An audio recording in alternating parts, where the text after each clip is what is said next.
Hello everyone, आप सभी का आपके अपने YouTube channel tired by Himanshu में स्वागत है। जिन भी साथियों ने अभी तक चैनल को सब्सक्राइब नहीं किया है वह चैनल को सब्सक्राइब कर लें और बेल आइकन को ज़रूर प्रेस कर लें, जिससे कि जो भी क्लासेस आपकी डेली होती हैं कितने भी टाइम पर उसका नोटिफिकेशन आप सभी के पास सबसे पहले पहुँच सके। तो इसलिए आप चैनल को सब्सक्राइब कर लीजिए और बेल आइकन को प्रेस जरूर कर लीजिए, क्योंकि यह क्लास आपकी बहुत ही आपके लिए महत्वपूर्ण रहने वाली है। क्योंकि इस क्लास के माध्यम से आप डीएलएड प्रथम सेमेस्टर का प्रीवियस ईयर पेपर पढ़ने वाले हैं, जो कि आपका मैथ का है। किसका? मैथ का है। 2016 का प्रश्न पत्र है। ये देखिए 2016 का प्रश्न पत्र है। इसमें आप जानेंगे कि किस तरह से आपके 2016 में प्रश्न पूछे गए थे, आपको किस तरह से तैयारी करनी है, कितने प्रश्न आते हैं, कितना आपका टाइम रहता है, यह आप इस क्लास के माध्यम से जानने वाले हैं। तो इसलिए ऐसे ही पेपर सॉल्यूशन को और क्लासेस पढ़ने के लिए आप चैनल को सब्सक्राइब कर लीजिए और बेल आइकन को प्रेस कर लीजिए, क्योंकि जब तक आप चैनल को सब्सक्राइब नहीं करेंगे और बेल आइकन को प्रेस नहीं करेंगे तब तक आपको क्लासेस का शेड्यूल नहीं पता होगा और आपको ऐसे प्रीवियस ईयर प्रश्नों का लाभ नहीं मिलेगा। तो इसलिए चैनल को सब्सक्राइब ज़रूर कर लें। इसके अलावा टेलीग्राम पर इसका PDF भी आपको उपलब्ध करा देते हैं हम, तो आप डिस्क्रिप्शन बॉक्स में जाकर टेलीग्राम पर ज्वाइन कर सकते हैं। ओके, चलिए शुरू करते हैं। देखिए डीएलएड बीटीसी प्रथम सेमेस्टर परीक्षा 2016 का प्रश्न पत्र है, यानी कि बैच 2014 में जो भी छात्र थे उनका यह प्रश्न पत्र है 2016 में, यानी कि तो चतुर्थ प्रश्न पत्र है गणित का, मैथमेटिक्स का। देखिए आपका समय रहता है 1 घंटे का, पूर्णांक आपका 25 नंबर का होता है, यानी कि 5 आपके होते हैं बहुविकल्पी प्रश्न, 6 आपके होते हैं अति लघुत्तरीय प्रश्न और आपके 7 होते हैं लघुत्तरीय प्रश्न, यानी कि 6, 5, 11 और 7 होते हैं 2-2 नंबर के प्रश्न। तो 7 दूनी 14, 11, 14, 25, तो कुल पूर्णांक 25 नंबर का होता है। देखिए अब आते हैं बहुविकल्पी प्रश्नों को। पहला है आपका बहुविकल्पी प्रश्न, यानी कि 5 आपके बहुविकल्पी प्रश्न हैं जिनको आपको सही सॉल्व करने हैं और 5 नंबर ये जरूर आपको प्राप्त करने हैं। ध्यान रखिएगा। पहला प्रश्न है 3/2 का गुणात्मक प्रतिलोम है -3/2, 0, 2/3, 1। देखिए 1 नंबर का प्रश्न है। देखिए इसके प्रश्न के सम्मुख ही यह दिया है कि कितने नंबर का कौन सा प्रश्न है। तो देखिए गुणात्मक प्रतिलोम का अर्थ होता है यानी कि उल्टा। मैंने आपको बताया है क्या होता है, उल्टा, यानी कि 3/2 का जो गुणात्मक प्रतिलोम होगा वह होगा 2/3। सी ऑप्शन आपका सही है। इसके बाद में प्रश्न संख्या 2 है 4 का 3 कितने प्रतिशत। 4 का 3 कितने प्रतिशत, तो आपको ज्ञात करना है। यानी कि 4 का 3 यानी कि 4 गुणे 4 का 3 यानी कि 4 का प्रतिशत कितना होगा। 4 का 3 कितने प्रतिशत कह रहा है, तो समझिएगा बात को। 4 का यानी कि 3 जो है वह कितने प्रतिशत है, तो आपको क्या करना है 4/100 बराबर में आपका 3 होगा। यानी कि 4 जो है 4 का कितने प्रतिशत 3 है, तो 4 का कितने यानी कि कितना, यानी कि हम मान लेते हैं 4 का x प्रतिशत 3 है। 4 का x प्रतिशत 3 है तो 4x हो गया। तो 4 एकम 4, 4 25 100, जब हम इसका मल्टीप्लाई करेंगे कैची गुणा तो 25 या 75, यानी कि डी ऑप्शन आपका सही है। 1 नंबर आपको प्राप्त होगा। उसके बाद में प्रश्न संख्या 3 है a माइनस ब्रैकेट में b माइनस 2a को सरल करने पर प्राप्त होता है। तो देखिए a माइनस यानी कि ब्रैकेट के बाहर माइनस दिया है तो ब्रैकेट के अंदर क्या हो जाएगा, प्लस हो जाएगा। तो देखिए a माइनस ब्रैकेट को खोलेंगे तो b प्लस 2a आपका होगा। इसको सॉल्व करेंगे तो a और a यानी कि 3a माइनस b, तो हमारा आंसर होगा ए ऑप्शन आपका सही है। 1 नंबर आपको प्राप्त। इसके बाद में प्रश्न संख्या 4 है 2 संख्याओं का मासा 35 है, उनका लासा 525 है, उनमें से एक संख्या 175 है तो दूसरी संख्या होगी। यानी कि एक संख्या गुणे दूसरी संख्या बराबर लासा गुणे मासा, यह आपका फॉर्मूला होता है। तो आपका देखिए प्रश्न संख्या 4 समझ लीजिए। देखिए 2 संख्याओं का मासा दिया है 35, लासा आपको दिया है 525, एक संख्या दी है 175, दूसरी संख्या आपसे पूछी है। तो इसका फॉर्मूला होता है पहली संख्या गुणे दूसरी संख्या बराबर लासा गुणे मासा। जब देखिए पहली संख्या दी है 175, लासा दिया है 525, मासा दिया है आपको 35। हमने इसको सॉल्व किया। देखिए हम जो संख्याएं हैं वह एक दूसरे के विपरीत हैं, तो हमने क्या किया, इसको सॉल्व किया। तो देखिए 35 एकम 35, 35 पंचे, हाँ 35 एकम 35, 35 पंचे आपका 175, ये कट गया, यहाँ पर 5 आया। 5 से हमने 525 में डिवाइड किया तो इसका आंसर आएगा 105। यानी कि दूसरी संख्या जो होगी, जो ज्ञात होगी, वह होगी 105। क्या होगी? 105 होगी। यानी कि डी ऑप्शन हमारा सही है। कौन सा? डी ऑप्शन सही है। देखिए किस संख्या में 5 का स्थानीय मान सबसे अधिक होता है? तो देखिएगा 5 का स्थानीय मान दशमलव की संख्याओं में दिया है आपको, तो आपका जो 5 का स्थानीय मान है वह आपका सी ऑप्शन आपका सही होगा। यानी कि दशमलव के बाद जो संख्या होती हैं वह -1, -2, -3, -4 ऐसे चलती हैं, है ना। तो आपका क्या होगा?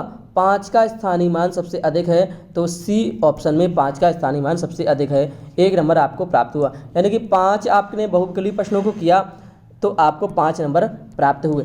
अब इसके बाद में प्रश्न संख्या 6 देखिए, अति लघुत्तरीय प्रश्न। अब आते हैं अति लघुत्तरीय प्रश्नों पर। देखिए 1 नंबर का प्रश्न है, आपको सॉल्व करना है। देखिए प्रश्न संख्या 6 है, 13 - 8 ब्रैकेट में 8 × 2 ब्रैकेट में 3। तो इसको सॉल्व करना है। देखिएगा कैसे सॉल्व करेंगे आप। देखिए दिया है 13 - 8 × 2 ब्रैकेट में +3। तो देखिए 13 माइनस है तो 8 दूनी 16, 16 हो गया। इसके बाद +3 कितना हुआ? 13 - 16 +3। तो हमने प्लस प्लस की संख्या को जोड़ लिया, यानी कि 13, 3, 16 और माइनस के 16, तो हमारा आंसर आएगा क्या? 0 आएगा। ओके। इसके बाद में प्रश्न अगला है 5 के प्रथम 5 अपवर्त्य। तो देखिए प्रश्न संख्या 7 है, प्रश्न संख्या 7 है, 5 के प्रथम 5 अपवर्त्य। 5 अपवर्त्य यानी कि अपवर्त्य का अर्थ होता है यानी कि गुणज, यानी कि किसी पूर्णांक को किसी संख्या से गुणा करने पर प्राप्त परिणाम क्या होगा? उसका अपवर्त्य होगा, यानी कि उसका गुणज होगा। समझ लीजिए, अगर आपकी अपवर्त्य की परिभाषा पूछी जाए तो आपको लिखना है कि किसी पूर्णांक को किसी संख्या से गुणा करने पर प्राप्त परिणाम उसका क्या होता है? अपवर्त्य होता है, यानी कि गुणज होता है। तो 8 के प्रथम 5 अपवर्त्य क्या होंगे? 8, 16, 24, 32, 40। यानी कि 8 एकम 8, 8 दूनी 16, 8 तिया 24, 8 चौको 32, 8 पन 40। तो ये 5 अपवर्त्य हैं, यानी कि गुणज हैं। ओके। प्रश्न संख्या 8 है आपका, देखिए प्रश्न संख्या आपका 8 है, 350 का 10% कितना? प्रश्न है आपका 350 का 10% कितना होगा? तो देखिए 350 का यानी कि 350 × 10, 350 गुण का होता है गुणा 10, यानी कि प्रतिशत है तो बट्टे में 100 हो जाएंगे। तो 10 एकम 10, 10 दावन 100, 0 से 0 कैंसिल, यानी कि 35 कितना हुआ? 35 होगा। तो 350 का 10% कितना होगा? 35 होगा। प्रश्न संख्या 9 है आपके सामने, दिया है 3abc - 2ab² - 5abc + 3ab²।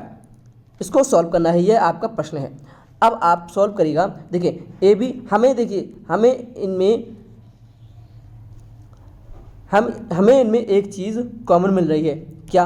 देखिए हमें इन सभी संख्या में ए बी कॉमन मिल रहा है।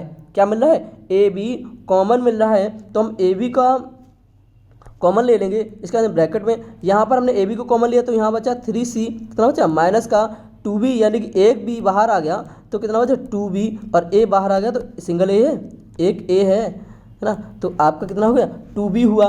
इसके बाद में आपका आएगा 5abc, यानी कि 5c बचेगा यहाँ पर, क्योंकि ए बी आपने कॉमन लिया। इसके बाद में ए बी कॉमन लेने पे यहाँ पर आया 3b। तो देखिए इसके बाद में ए बी ब्रैकेट में हमने क्या किया है? सी के संख्याओं को हमने सॉल्व किया है। तो प्लस माइनस माइनस होता है, तो माइनस के आपके कितने हो गए? 2c, माइनस के 2c हो गए। इसके बाद माइनस प्लस प्लस होता है, माइनस प्लस प्लस होता है, तो 3 से 2 को डिवाइड किया, सॉरी हाँ सब्ट्रैक्शन किया, घटाया है हमने, है ना, तो हमारा बचा एक बी, यानी कि प्लस का बी बचा है, शेष रहा है। तो हमारा आंसर क्या होगा, ए बी ब्रैकेट में बी माइनस 2c लिख दें आप, चाहे आप इस तरह से लिख दें, ये दोनों ही सही होंगे आपके आंसर। ओके, प्रश्न संख्या 10 देखिए, प्रश्न संख्या 10 है, ये सभी एक एक नंबर के प्रश्न आप सॉल्व कर रहे हैं, एक एक नंबर के प्रश्न हैं। देखिए, किसी तल पर स्थित किन्हीं दो बिंदुओं से होकर जाने वाली कितनी रेखाएं खींची जा सकती हैं।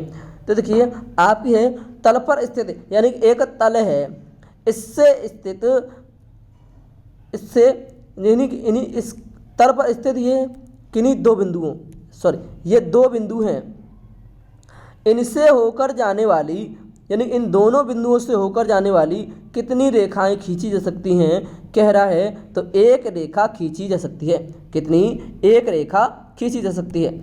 इसके बाद में एक नंबर का प्रश्न है, बहुत ही सिंपल सा, ऐसे ही आपके प्रश्न पूछे जाएंगे आपकी परीक्षा में। प्रश्न संख्या 11 है, किसी वृत्त के व्यास और त्रिज्या के संबंध को लिखिए। एक नंबर का प्रश्न है, व्यास को लिख दीजिए, व्यास लिखना है एक नंबर का, और त्रिज्या में एक नंबर की लाइन लिख दीजिए, आपका एक नंबर प्राप्त हो जाएगा। देखिए, मैं बता देता हूँ कैसे लिखना है आपको। मैंने थोड़ा डिटेल में परिभाषा को लिखा है, लेकिन आपको इतना नहीं लिखना है जितना आप समझ सकते हैं। देखिए, व्यास यानी कि वृत्त का व्यास, वृत्त के केंद्र से होकर गुजरने वाली रेखा वृत्त को दो समान भागों में विभाजित करती है, व्यास कहलाती है। क्या कहलाती है, व्यास कहलाती है। यानी कि ये वृत्त है, इसका ये केंद्र है, इसमें अगर ये मध्य से दो, यानी कि ये भाग और एक ये भाग, तो दोनों भाग के मध्य में एक जो रेखा खींची वह क्या है, वह आपका व्यास है। तो व्यास ने क्या किया, एक वृत्त को दो समान भागों में क्या किया, विभाजित किया, तो यह व्यास कहलाती है। व्यास त्रिज्या का 2 गुना होता है, यानी कि जो केंद्र बिंदु है ये क्या है, ये हमारी त्रिज्या है, और त्रिज्या है, त्रिज्या जो है व्यास का आधा होता है, और व्यास का त्रिज्या जो है 2 गुना होता है ना। तो व्यास बराबर होता है 2 गुणे त्रिज्या, यानी कि 2r होता है। इसके बाद में त्रिज्या के बारे में आपको लिखना है कि वृत्त के केंद्र से परिधि तक की दूरी, यानी कि वृत्त का केंद्र ये है, इससे परिधि तक की दूरी क्या कहलाती है, त्रिज्या कहलाती है। त्रिज्या कहलाती है, यानी कि व्यास की आधी होती है त्रिज्या। तो इसे r से निरूपित करते हैं, त्रिज्या व्यास की क्या होती है, आधी होती है। तो इसका फॉर्मूला होता है त्रिज्या बराबर व्यास बटे 2, ये फॉर्मूला होता है। अगर आपसे त्रिज्या पूछी जाए तो आप ये फॉर्मूला लगा दें, व्यास पूछा जाए तो आप ये फॉर्मूला लगा सकते हैं। तो एक नंबर आपका प्राप्त हो गया। इसके बाद में लघुत्तरी प्रश्नों को और बढ़ते हैं। यहाँ से देखिए, यहाँ पर आपके लघुत्तरी प्रश्न शुरू किए जाते हैं। देखिए, 5 आपने बहुविकल्पी प्रश्नों को पढ़ा, 6 आपने अति लघुत्तरी प्रश्नों को पढ़ा, अब आप 7 लघुत्तरी प्रश्नों को पढ़ने वाले हैं, जो कि आपके 2-2 नंबर के रहने वाले हैं। देखिए कैसे प्रश्न आते हैं और किस तरह से आपको सॉल्व करना है। लघुत्तरी प्रश्न यानी कि 2 नंबर का है, तो आप प्रश्न संख्या 12 है कि हल कीजिए 121 भाग, देखिए भाग का सिंबल दिया है, ना कि आप प्लस समझें। यहाँ पर देखिए, यहाँ पर ये भाग है, डिवाइडेशन है ना। देखिए यहाँ पर भाग है, आपका भाग का सिंबल है, तो 121 भाग ब्रैकेट में 16 माइनस मंझला कोष्टक 14 माइनस 3 छोटा ब्रैकेट आपका दिया है 9 माइनस 6 और सारे ब्रैकेट बंद। इसको कैसे सॉल्व करना है, देखिए प्रश्न संख्या 12 आपको कैसे सॉल्व करना है, ये देखिए 2 नंबर का आपका प्रश्न है। देखिए 121 भाग ब्रैकेट में ये आपको संख्या दी है। अब आपको क्या करना है, देखिए 121 भाग ब्रैकेट को बंद किया, 16 माइनस, हमें क्या करना है, सबसे पहले छोटे कोष्टक को सॉल्व करना है। जो हमारा छोटा कोष्टक होता है उसको सॉल्व करना होता है। तो हमारा 16 माइनस मंझला कोष्टक 14 माइनस 3 और 9 में से 6 को हमने घटाया तो हमारा कितना आया, 3, यानी कि ब्रैकेट बार में कोई सिंबल नहीं है, कोई भी चिन्ह नहीं है, तो हम क्या होता है, गुणा होता है। इसके बाद में देखिए अगली देखिए 121 में भाग बड़ा ब्रैकेट 16 माइनस महिला कोष्टक 14। देखिए यहाँ से यहाँ पर हमने क्या किया, गुणा का चिन्ह लगाया था, तो 3 त्रिका 9 यानी कि सारे कोष्टक बंद, तो हमारा 14 माइनस 9 हो गया। कितना हो गया, 14 माइनस 9। 121 भाग हमने क्या किया 16, इसके बाद में 14 में से 9 गया, कितना बचा, शेष 5 बचा, 5 शेष रहा है, तो 121 ब्रैकेट में यानी कि 16 माइनस 5 हो गया 11, तो 11 से 121 को भाग दिया तो कितना आंसर आया, 11 आंसर आएगा। ओके, चलिए प्रश्न संख्या 13 देखिए ऐसे ही आपको प्रश्न को सॉल्व करना है और 2 नंबर आपको प्राप्त करने हैं। बिल्कुल भी डरना नहीं है, घबराना नहीं है, बहुत ही अच्छे से पेपर को सॉल्व करना है ना, इधर उधर देखना नहीं है, बस अपना ही सॉल्व करना है पेपर। ओके, बाकी किसी से मत पूछेगा और किसी से पूछना नहीं है, बस अपने से कॉन्फिडेंस रखकर क्लास में जाइएगा और उत्तर पुस्तिका पर उत्तर लिखिएगा। ओके, सबसे पहले आप क्लास में जाइएगा और अपने इष्ट को स्मरण करिएगा। स्मरण करने के बाद में पेपर को सॉल्व करना शुरू करिएगा। ओके, इसके बाद में प्रश्न संख्या 13 है, पटरी और प्रकार की सहायता से 60 अंश का कोण बनाइए। 2 नंबर का प्रश्न है। देखिए पटरी और प्रकार की सहायता से मैं आपको बता देता हूँ, समझा दे रहा हूँ, बाकी आप बना लीजिएगा कैसे बनाना है आपको।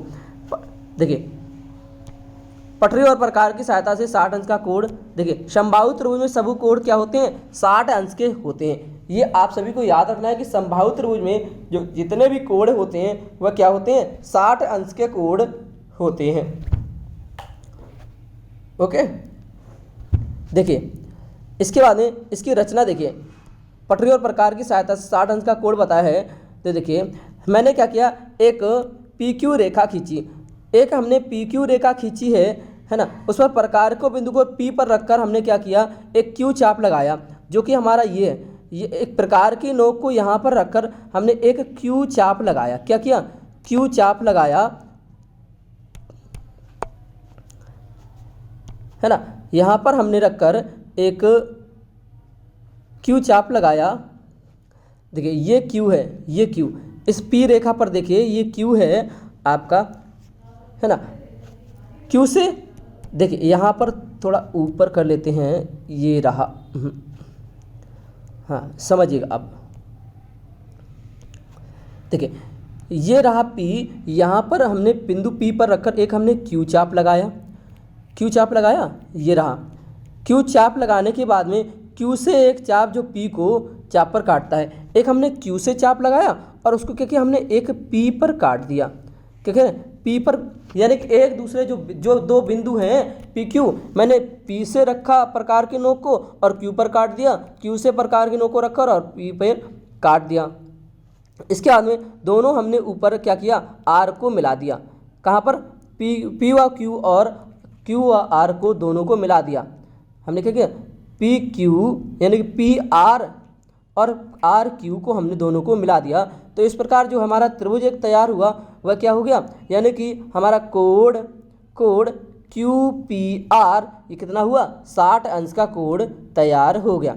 इस तरह से आपको बनाना है। इसके बाद में प्रश्न संख्या 14 है आपकी, कह रहा है रोहित के पास 4-10 ये संख्या दी है आपको, आम है, उसने इतने आम अपने भाई को दे दिए, उसके पास कितने आम बचे। यानी कि आपको घटाना है। तो 2 नंबर का प्रश्न है, देख लीजिएगा बहुत ही अच्छे तरीके से। देखिए प्रश्न संख्या 14 है, ये देखिए घटाना है। तो हमने क्या किया, चाहे आप इस संख्या को इसके नीचे लिख लीजिए, इस संख्या के नीचे, चाहे आप इस तरह से सॉल्व करिए। देखिए इस तरह से आप सॉल्व करेंगे तो आपको बहुत ही आसानी रहेगी। देखिए हमने क्या किया, 4x - 3y + 7z में से इतने उसने अपने भाई को दे दिए, कितने शेष बचे यह कह रहा है। तो हमें घटाना है, तो घटाना यानी कि ब्रैकेट में जो संख्या दी है उसने उसको घटाना है। तो अब देखिए मैंने इस संख्या को जैसे कि तैसे लिखा। इसके बाद में यहाँ पर ब्रैकेट के पहले माइनस है तो ब्रैकेट के अंदर भी माइनस है, तो माइनस माइनस प्लस का 2x, इसके बाद यहाँ पर माइनस है, यहाँ पर प्लस हो जाएगा क्योंकि कोष्टक के बाहर माइनस होता है तो अंदर की जितनी भी संख्याएं होती हैं वह क्या होती हैं, उसके चिन्ह जो है बदल जाते हैं, प्लस का माइनस हो जाता है और माइनस का प्लस हो जाता है। ठीक है, इस तरह से आपका देखिए माइनस है तो यहाँ पर प्लस हो गया, यहाँ पर प्लस है तो यहाँ पर माइनस हो जाएगा। आप समझिएगा, यहाँ पर 4x minus 3y plus 7z plus 2x plus 3y minus 7z, यानी कि माइनस 7z ये हैं, माइनस के 7z ये हैं और माइनस के 7z यानी कि प्लस के 7z ये हैं, तो मैंने दोनों को कट कर दिया। यहाँ पर 3y प्लस के हैं, 3y माइनस के हैं, तो कितना आया, 0 आएगा। अब यहाँ पर प्लस के 4 हैं, प्लस के 2x यहाँ पर है, तो 4 2 6x, यानी कि हमारा आंसर जो आएगा वह आएगा 6x आंसर आएगा। इसके बाद में प्रश्न संख्या 15 है आपकी स्क्रीन पर। 15 में कह रहा है, 2 नंबर का प्रश्न है 56 70 84 का लासा ज्ञात करिए। तो आप क्या करिए, 56 70 84 इन तीनों का लासा ज्ञात करेंगे तो आपका आंसर आएगा। देखिए कैसे आपको लासा भी ज्ञात करना है।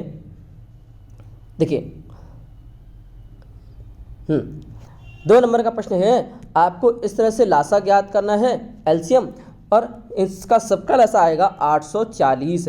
कितना आएगा, 840 आंसर आएगा। अब प्रश्न संख्या 16 देखिए, प्रश्न संख्या 16 है, प्रकार की सहायता से 7.2 सेंटीमीटर व्यास का वृत्त बनाइए। प्रकार की सहायता से, तो हम क्या करेंगे, एक प्रकार है और पेंसिल है, दोनों के मध्य में हम क्या करें, इतनी दूरी रखें, कितनी, 7.2 सेंटीमीटर दूरी रखें और उसका एक वृत्त खींचे। यानी कि ये बिंदु है और यहाँ पर हमने प्रकार की नोक को रखा और एक वृत्त 7.2 सेंटीमीटर का हमने खींचा है, तो यह व्यास पूरा कितना हो जाएगा, 7.2 सेंटीमीटर का हो जाएगा। ओके, 2 नंबर का आपका प्रश्न है। इसके बाद में प्रश्न संख्या 17 है, यह भी आपका 2 नंबर का प्रश्न है, इसमें 1 लिख दिया है। इसके बाद में आपका 17 प्रश्न है, हाँ, एक उद्यान में विभिन्न प्रजाति के फूलों के पौधे लगाए गए हैं, नीचे दी गई सारणी में इन पौधों की संख्या दी गई है। देखिए हमने क्या किया है, देखिए इन आंकड़ों को पिक्टोग्राफ द्वारा प्रदर्शित कीजिए, जबकि एक फूल बराबर 50 फूल। देखिए एक फूल बराबर 50 फूल, यानी कि 300 फूल हैं गुलाब के, तो कितने आपके हो गए, 6 फूल हो जाएंगे। तो आपको कैसे बनाना है देखिएगा, समझिए। कह रहा है एक फूल बराबर 50 फूल, तो गुलाब के दिए हैं 300, तो देखिए हाँ यहाँ पर आपके करिएगा 6 फूल आपको बनाने हैं, 1 2 3 4 5 6 आप बना दीजिएगा, तो आपके कितने हो जाएंगे, 300 फूल हो जाएंगे। इसके बाद में आप क्या करिएगा, गेंदा के दिए हैं 250, तो गेंदा के आपके 1 2 3 4 5 फूलों को आप बना दीजिए, फूल बना दीजिए, या फिर कोई भी सिंबल ले लीजिए। आप फूल नहीं बना पा रहे हैं तो आप सिंबल ही बना दीजिए, ठीक है। इसके बाद में जूही के 100, यानी कि 1 2 2 आप सिंबल को बना दीजिए, आपके 100 जूही के फूल हो जाएंगे। टहलिए के 1 2 3 कितने आप 150 दिए हैं, तो 3 हो गए, ये 3 हो गए, बाकी इन तीनों को हटा दीजिए। आपको क्या करना है, सिर्फ 3 ही सिंबल को बनाना है, 3 ही सिंबल को बनाना है। जूही में आपको 2 बनाने हैं और गेंदा में आपको 5 बनाने हैं, 1 2 3 4 5, बाकी इनको छोड़ दीजिए। 5 आप सिंबल को बना सकते हैं और गुलाब के 1 2 3 4 5 6 को बना दीजिए, ये सभी आपके बन जाएंगे। ऐसे आपको पिक्टोग्राफ इस तरह से बनाना है, देख लीजिए इस तरह से पिक्टोग्राफ को बनाना है। यहाँ पर फूल लिखना है, यहाँ पर पिक्टोग्राफ, और फूल के नाम यहाँ पर लिखने हैं। ऐसे आपको इस तरह से बनाना है। ओके, चलिए प्रश्न संख्या 18 है। देखिए 18 में आपका दिया है 18 है 1/2 गुणे 3/5। ये 18 में 2 प्रश्न दिए हैं, एक ये और एक ये। इसको सॉल्व करना है तो देखिए अंश अंश की संख्या को गुणा करें तो 3 एकम 3 और हर की संख्या को गुणा करें तो 10, तो 3/10 आज का आंसर आएगा। एक नंबर आपका प्राप्त होगा। इसका दूसरा है 7/8 प्लस 3/4। तो हमें इसको कैसे सॉल्व करना है, हम क्या करें, हर वाली संख्या को समान करेंगे, यानी कि समान हम इसका लासा लेंगे। हर वाली संख्या को लासा लिए तो 8 आया, यहाँ पर 7 है प्लस 6, यानी कि यहाँ पर हम 6 कैसे आया, देखिए यहाँ पर है 8, यानी कि 1 8 एकम 8, यहाँ पर 4, तो 4 दूनी 8 हो गया, तो 3 गुणा 2 हो जाएगा, तो 3 दूनी 6 हो गए। तो आपका होगा 7 + 6/8, यानी कि 7 6 13/8। हम इसको लिख सकते हैं 1 सही 5/8 भी लिख सकते हैं, और 13/8 भी आपका आंसर सही है। इस तरह से आपको पेपर सॉल्व करना है। ऐसे ही प्रश्न आपकी परीक्षा में पूछे जाते हैं। कोई भी डरने की घबराने की कोई आवश्यकता नहीं है कि डरना है, आपको कॉन्फिडेंस के साथ जाना है। ओके, चलिए आज के इतने ही प्रश्न, क्योंकि आपके 18 प्रश्न ही पूछे जाते हैं। मैंने 18 प्रश्नों को आपको सॉल्व करके दिखाया है, और आपको कैसे प्रश्न आते हैं वो भी आपको बताया है। और आपको ऐसे ही अपनी उत्तर पुस्तिका में आंसर लिखना है, अच्छी राइटिंग में अच्छे से आंसर देना है, जिससे कि एग्जामिनर है उसको क्लियर दिखाई दे। ओके, ऐसे ही क्लासेस को ज्वाइन करने के लिए आप टाइर्ड बाय हिमांशु चैनल को सर्च कर लीजिए, और उसको अगर आप चैनल देख रहे हैं तो चैनल को सब्सक्राइब कर लीजिए, चैनल को लाइक कर दीजिए, क्लास को भी लाइक कर देना, और कमेंट ज़रूर करके बताएं कि ऐसे ही प्रश्नों को आपको चाहिए या नहीं चाहिए, किस तरह के आपको प्रश्न चाहिए। जिन्होंने अभी तक टेलीग्राम चैनल को ज्वाइन नहीं किया है वह टाइर्ड बाय हिमांशु सर्च करके टेलीग्राम चैनल को ज्वाइन कर सकते हैं, और सर्च ना करें तो आपके डिस्क्रिप्शन बॉक्स में लिंक दिया है, वहाँ से आप चैनल को ज्वाइन कर सकते हैं। ओके, चलिए, थैंक्स फॉर वॉचिंग। जय हिंद, जय भारत। मिलते हैं कल की कक्षा में।